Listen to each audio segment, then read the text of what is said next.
बिहार के बहुत सारे जिंदा नौजवानों को मुर्दा घोषित कर दिया जाएगा। महिलाओं का नाम काट दिया जाएगा। वोट चोरी को हर कीमत पर रोकना है। महाराष्ट्र में चुनाव चुराया, हरियाणा में चुनाव चुराया, लेकिन बिहार इस चोरी को कतई बर्दाश्त नहीं करेगा। चरम भ्रष्टाचार, अपराधियों का राज और विकास के नाम पर तमाम गरीबी, बेरोजगारी, कर्ज का बोझ और जन विरोधी योजनाएं। बिहार के कम से कम 20% लोग जो मजबूरी में बाहर जाने के लिए, पलायन करने के लिए, बाहर जाकर के वहां रोजगार पाने के लिए मजबूर हैं। जिस सरकार ने बिहार के साथ विश्वासघात किया, मोदी जी और नीतीश जी, अब तो नीतीश जी को सामने रख करके मोदी जी सरकार चला रहे हैं। डबल इंजन ने विश्वासघात किया है और इसीलिए इस चुनाव में इस सरकार को हमें निश्चित तौर पर बदल देना है। 17 अगस्त को जब सासाराम से हम लोगों ने यात्रा शुरू की थी, तो हमने कहा था कि ये यात्रा सिर्फ नहीं है, ये पूरे इस दौर के लिए एक बड़े जन आंदोलन का आगाज हो रहा है। और हमने देखा कि धीरे धीरे ये आंदोलन की जो गूंज है, जो इसका नारा है, वोट चोर गद्दी छोर, ये नारा पूरे देश में गूंजने लगा है और ये बिहार के इस आंदोलन की एक बहुत बड़ी सफलता है।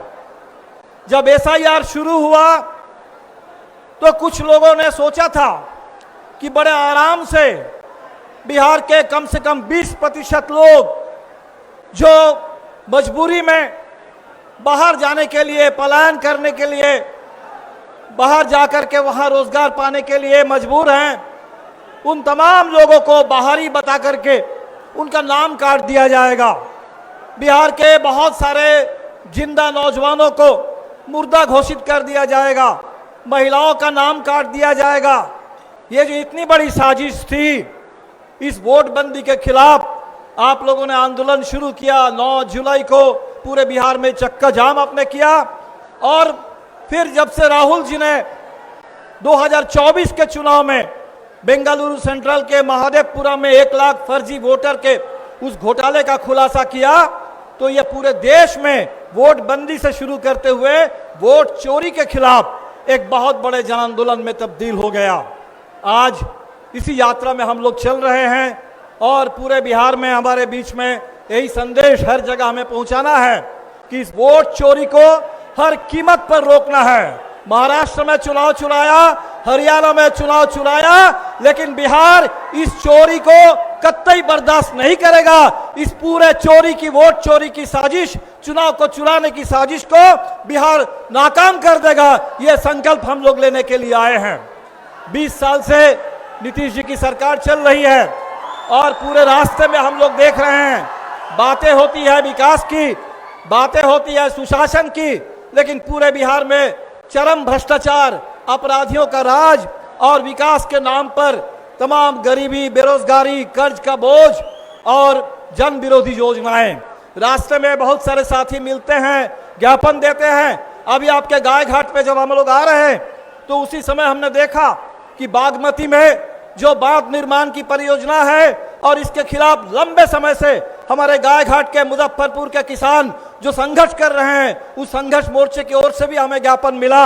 अजीब बात है कि बिहार में जहां इंद्रपुरी जलाशय की मांग कर रहे हैं लोग, सोन के इलाके में, सोन नहर में पानी नहीं है, सोन नदी सूख रही है, वहां जलाशय नहीं बन रहा है, लेकिन इस पूरे इलाके में जहां लोग बांध परियोजना के विरोध में संघर्ष कर रहे हैं, गांव के गांव डूब जाएगा, वहां जाकर के जबरदस्ती भ्रष्टाचार के लिए इस योजना को थोपा जा रहा है। इस अन्याय के खिलाफ बिहार लड़ेगा। आने वाला चुनाव बिल्कुल बदलाव का चुनाव है। इस सरकार को बदल देना है बिहार के अंदर। जिस सरकार ने बिहार के साथ विश्वासघात किया, मोदी जी और नीतीश जी, अब तो नीतीश जी को सामने रख करके मोदी जी सरकार चला रहे हैं। ये नरेंद्र मोदी की सरकार है, भारतीय जनता पार्टी की सरकार है। डबल इंजन ने विश्वासघात किया है और इसीलिए इस चुनाव में इस सरकार को हमें निश्चित तौर पर बदल देना है। हमने देखा कि आज इस यात्रा के साथ पूरे बिहार की उम्मीद जुड़ गई है।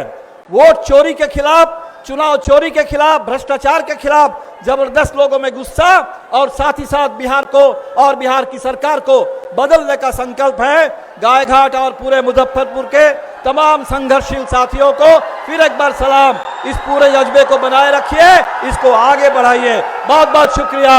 इनकलाब जिंदाबाद, इंडिया गठबंधन जिंदाबाद। नेशनल दस्तक की आपसे गुजारिश है कि अगर इसको बचाना चाहते हैं तो नेशनल दस्तक को सब्सक्राइब करने के लिए रेड कलर के सब्सक्राइब बटन को दबाएं, फिर बेल आइकन की घंटी दबाएं। नेशनल दस्तक को बचाने के लिए बहुत जरूरी है कि हर खबर को शेयर करें, लाइक करें, कमेंट जरूर करें।